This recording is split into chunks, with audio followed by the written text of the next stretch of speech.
PM Bharat news में आप लोग का स्वागत है। একজন মহিলা আমাদের কাছে এসেছেন, এই defenders of international human rights council অফিসে। ওনার কিছু সমস্যা ছিল, আমি ওনাকে জিজ্ঞাসা করব। আপনি কোথায় থেকে এসেছেন? ধূপছড়িয়া। ধূপছড়িয়া। কী নাম আপনার? সুনিতা চ্যাটার্জি।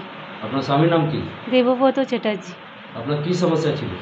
ঝামেলা হতো, মানে বাচ্চা হওয়ার পরে মাঝে মধ্যে ঝামেলা হতো, এরকম মানে খারাপ খারাপ বাজে বাজে কথাও বলতো। এবং তার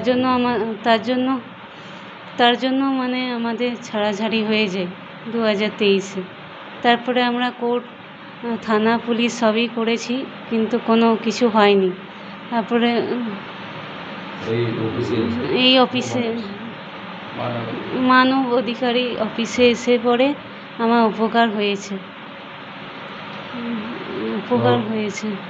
আপনার কাছে কিছু টাকা বা কিছু নেওয়া হয়েছে অফিস থেকে? হ্যাঁ, অফিস থেকে না, কিছু নেওয়া হয়নি অফিস থেকে টাকা পয়সা। আচ্ছা, আপনার কেসটা ভালো করে সলভ হয়ে গেছে, আপনি খুশ আছেন? হ্যাঁ, আমি ঠিক আছি, আমি ভালো আছি।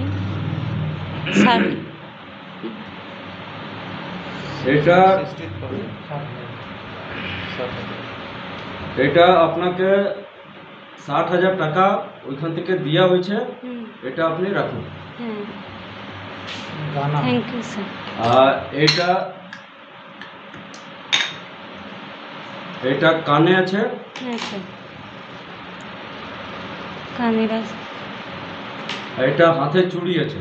হ্যাঁ স্যার।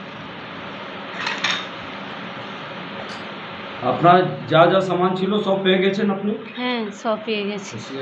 হ্যাঁ। আপনি খুশি আছেন তো?